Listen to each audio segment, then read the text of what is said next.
Oi, pessoal, tudo bem com vocês? Bom, então agora nós vamos ver a nossa primeira via metabólica, né? Que é a glicólise, que faz parte, então, do metabolismo de carboidratos. Primeira coisa, vamos definir, né? O nome glicólise, que já vai dar a definição bem da via metabólica. Glicólise, essa palavra pode ser dividida em duas partes, né? Glico, vem da glicose, e lise, sempre que vocês virem o sufixo lise, é relativo à quebra. Então, glicólise quer dizer a quebra da glicose, tá bom? E ela é uma via do metabolismo de carboidratos, porque a glicose é um carboidrato. E a gente pode perguntar, ela é uma via catabólica, quer dizer, ela é do catabolismo, ou ela é uma via anabólica, ou seja, do anabolismo?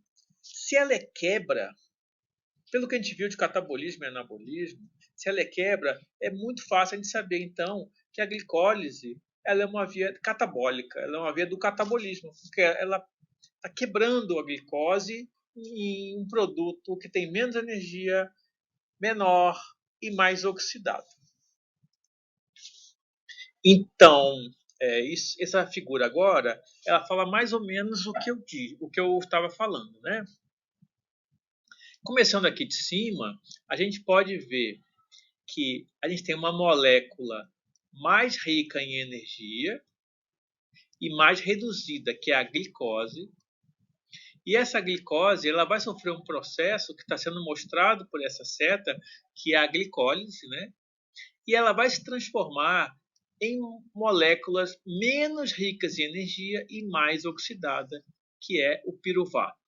Na verdade, a gente vai ver que como a glicose tem 6 carbonos e o piruvato tem 3 carbonos, na glicólise, uma molécula de glicose vai dar origem a 2 moléculas de piruvato. Né?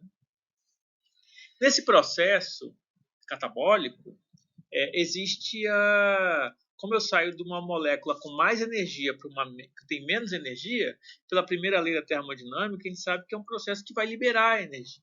Né? E essa energia vai ser usada. Então, as leis da termodinâmica vão dizer isso. Né? Essa energia livre vai ser usada para quê? Para formar ATP, a partir de ADP e PI. Ao mesmo tempo, lembrando que o processo de catabolismo ele sempre é uma oxidação, na oxidação existe a retirada de elétrons. Esses elétrons vão ser captados pelo NAD+, formando NADH. Então, já pode imaginar que a glicólise ela vai formar tanto NADH como vai formar ATP também nesse processo. E os produtos finais são piruvato, 2 moléculas de piruvato, vou ter a NADH e vou ter ATP. Então, uma definição seria a glicólise é uma via do catabolismo. A D-glicose, que tem 6 carbonos, e 6 C aí é 6 carbonos, né, é convertida em 2 moléculas de piruvato que tem 3 carbonos cada um, através de 10 reações, e essas 10 reações são catalisadas por enzimas. Né? Então, essa seta verde que está mostrando aqui mostra a glicólise, mas não quer dizer que a glicólise é uma reação única, tá? Não se deixe enganar por isso. Tá? É bem resumido o que está mostrando aqui, esquemático, dizendo que a glicólise, na verdade, é a conversão da D-glicose, que é a forma D-glicose, a gente não vai usar a forma L, e a partir de 10 reações vai dar origem a 2 moléculas de piruvato. O piruvato ele tem 3 carbonos, 1, 2, 3. O piruvato, às vezes em alguns livros você vai ouvir falar de ácido pirúvico. O ácido pirúvico seria a forma do ácido e o piruvato a base conjugada. O ácido pirúvico, aqui nessa parte, ao invés de ser C dupla O, O menos, seria C dupla O, OH. Mas vamos lembrar que o ácido pirúvico em pH 7, que é o pH celular, 7 é alguma coisa, 7,4, ele já está predominantemente na forma da sua base conjugada, que é o piruvato. Por isso, a gente vai falar sempre de piruvato aqui. Tá certo? Então, as amigas estão falando. Miga, a glicólise é um processo aeróbico ou anaeróbico? Querida, boa pergunta. Você sabe a diferença entre respiração e fermentação? Então, aí entraram conceitos, né? Processo aeróbico, processo anaeróbico, respiração e fermentação. Vocês sabem qual é a diferença? Respiração versus fermentação. Então, ambos os processos são exergônicos, tem o ΔG negativo, né? E incluem a glicólise. Tanto a respiração como a fermentação tem dentro dos seus componentes a glicólise. A glicólise faz parte tanto da respiração como da fermentação. A fermentação é a degradação e oxidação parcial da glicose. Ela não vai ser oxidada completamente, destruída completamente.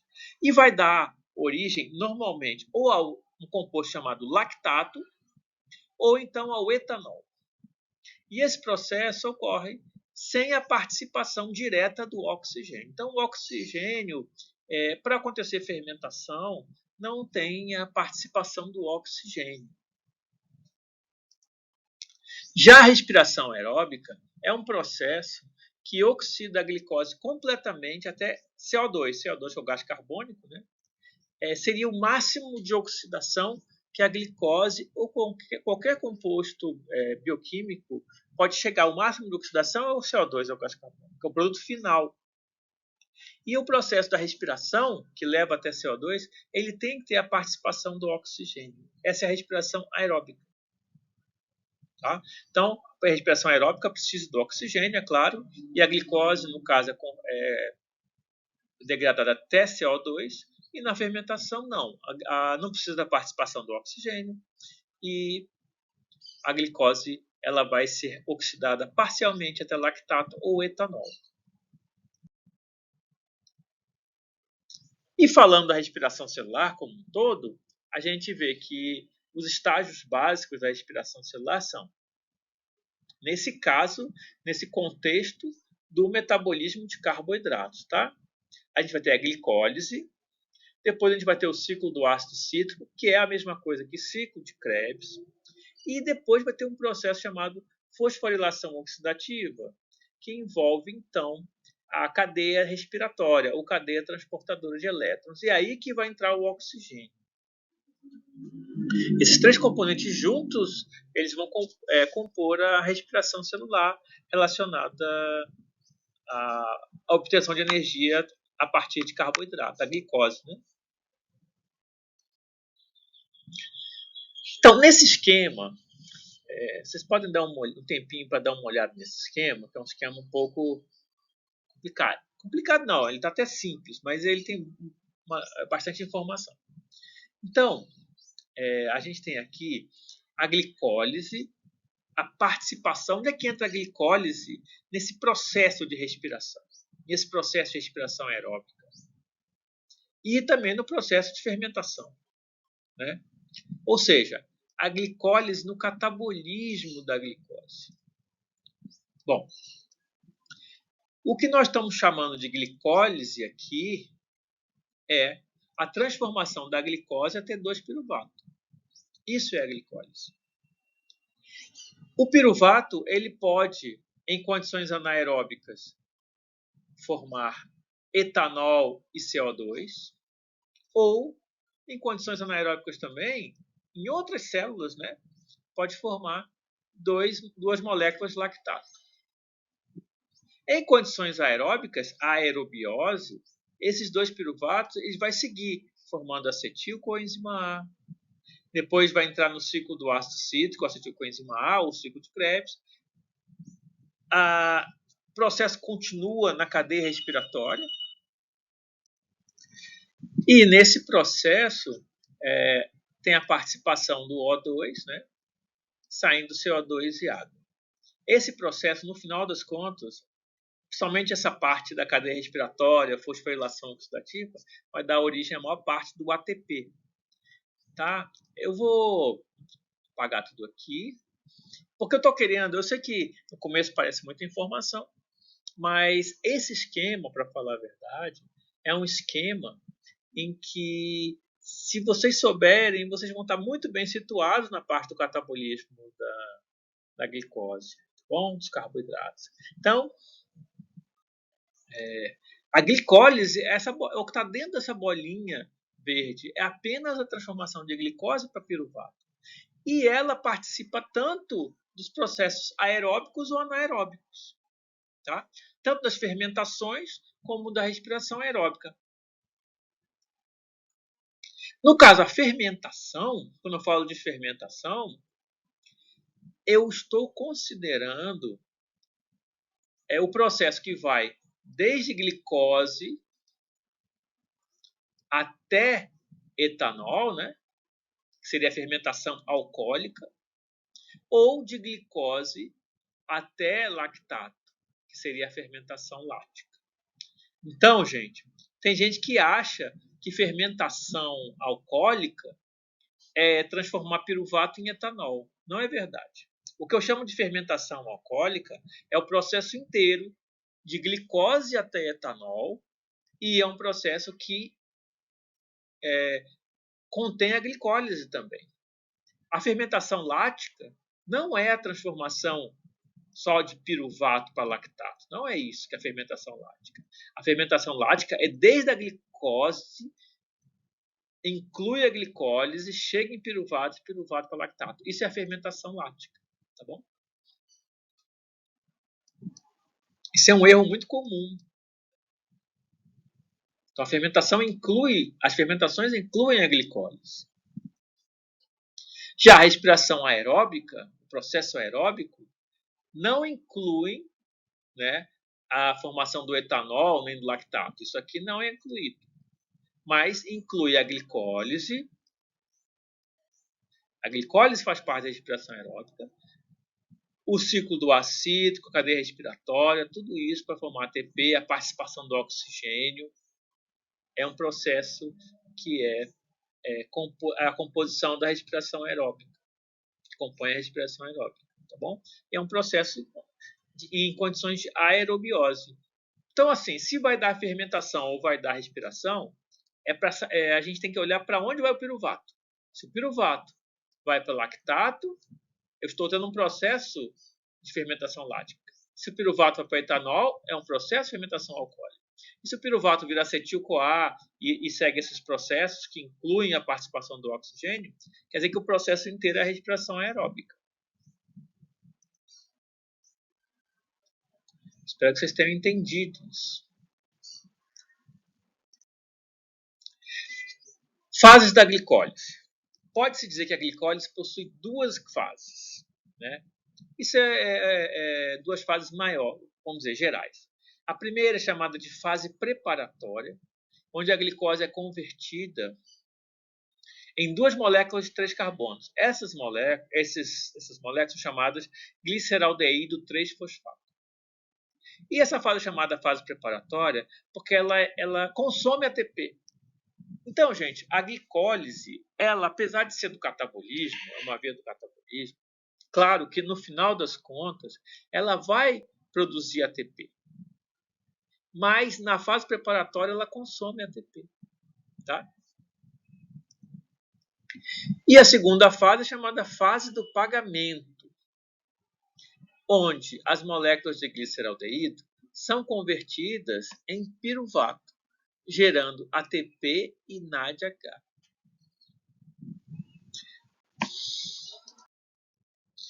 Esquematicamente, a gente pode dizer que a fase preparatória, como está mostrando aqui, né? A fase preparatória, vai de glicose até gliceraldeído 3-fosfato. E aqui tem consumo de ATP, tá vendo? E na fase do pagamento, é de gliceraldeído 3-fosfato até piruvato, 2 moléculas de piruvato. Vai ter produção de ATP, vai ter produção de NADH, né? E isso é chamada fase do pagamento. Notando o seguinte, a glicose tem 6 carbonos. O piruvato o gliceraldeído 3-fosfato tem 3. E, por isso, cada glicose forma 2 moléculas de gliceraldeído 3-fosfato. E esses 2 gliceraldeído 3-fosfato vão dar origem a duas moléculas de piruvato, né, que também tem 3 carbonos cada uma. Tá?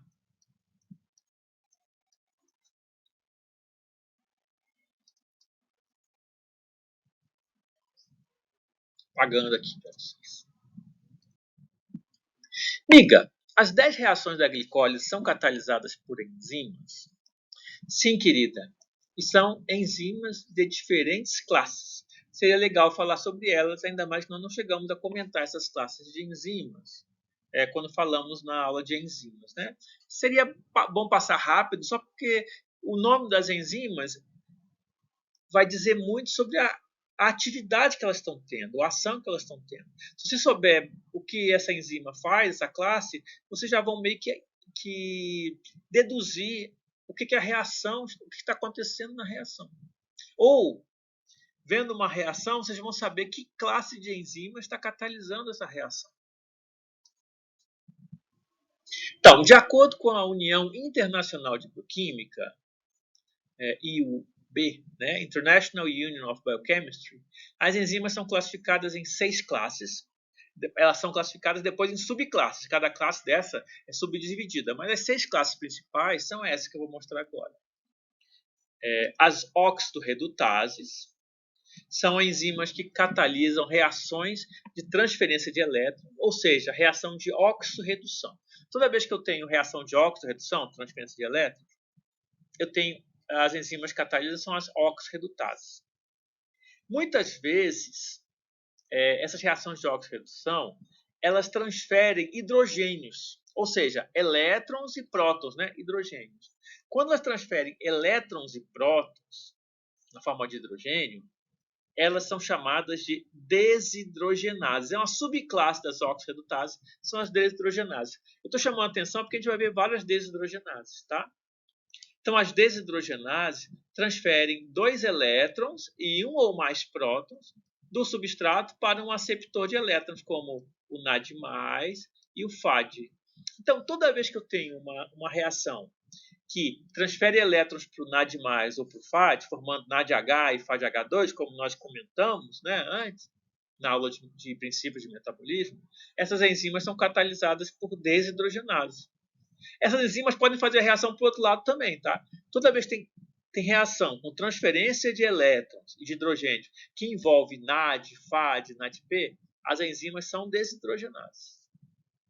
E as desidrogenases são oxidorredutases. Outra classe de enzima importante são as transferases. Transferases, pensa no nome, transferases. Enzimas que catalisam reações de transferência de grupos funcionais. Então, temos exemplos. Quinases ou cinases, são sinônimos, e as transaminases. As quinases ou cinases transferem grupos fosfatos do ATP para outro substrato. Então, o que uma quinase faz? Transfere o grupo fosfato do ATP para um substrato. Nós chegamos a falar da exoquinase, né, na aula passada. E as transaminases? Transaminases transferem grupo amino de um substrato para outro. Tá? Transaminase, o nome fala, né? Tá bom? Transaminase e quinases são transferases. Outra classe de enzima, hidrolases. Hidrolase, né? Hidro, água. Né? Hidrólise, quebra com a água. Então, as hidrolases catalisam reações de hidrólise, de ligação covalente, com quebrar a ligação covalente com a adição de água. Exemplo, temos as peptidases quebram peptídeos, as celulases quebram a celulose, as proteases quebram proteínas, tudo com adição de água. Então, essas enzimas todas são consideradas hidrolases. Outra classe, iliases, catalisam a quebra de ligações covalentes e a remoção de moléculas de água, de amônia e gás carbônico. Então, nesse caso, a quebra não envolve a entrada de água, e sim a retirada. Você pode tirar água, você pode tirar amônio, um grupo amino, você pode tirar um grupo CO2, e isso é catalisado por uma liase. Exemplos: desidratases tiram água, descarboxilases tiram CO2. Então, são exemplos de liases. Outra classe, isomerases. Isomerases, vocês imaginam, né? Elas vão converter um isômero em outro. Um isômero óptico ou um geométrico. vai ser transformado em outro, catalisado por uma isomerase. E aí uma observação. Dentro das isomerases tem uma subclasse que chama mutases. São uma subclasse de isomerases que catalisam a transposição na mesma molécula de um grupo funcional de uma posição para outra. Então, por exemplo, a enzima pegou uma molécula que tinha um fosfato no carbono 3 e passou o fosfato para o carbono 2 e ela ficou igualzinha, só trocou, né, um fosfato por um hidrogênio que estava de um carbono para o outro, ficou um isômero. Elas são isomerases. Mas como ela só fez isso, transportou na mesma molécula de um carbono para outro, um grupo funcional, então ela ganha, essa isomerase ganha um nome especial de mutase. Outra classe de enzimas são as ligases, catalisam reações de ligação, né? Formação de novas moléculas a partir da ligação de duas já existentes, sempre às custas de energia, sempre às custas da quebra do ATP. São as ligases. Para terminar, miga, por que o professor fala quinase e o livro fala sinase? Querida, é que o professor já é velho, né? Tá velhinho. Ele aprendeu quinase, mas hoje em dia é sinase. Bom, gente, então vamos terminar por aqui. Essa foi a primeira aula de glicólise e a gente vai ver mais, tá bom? Tchau.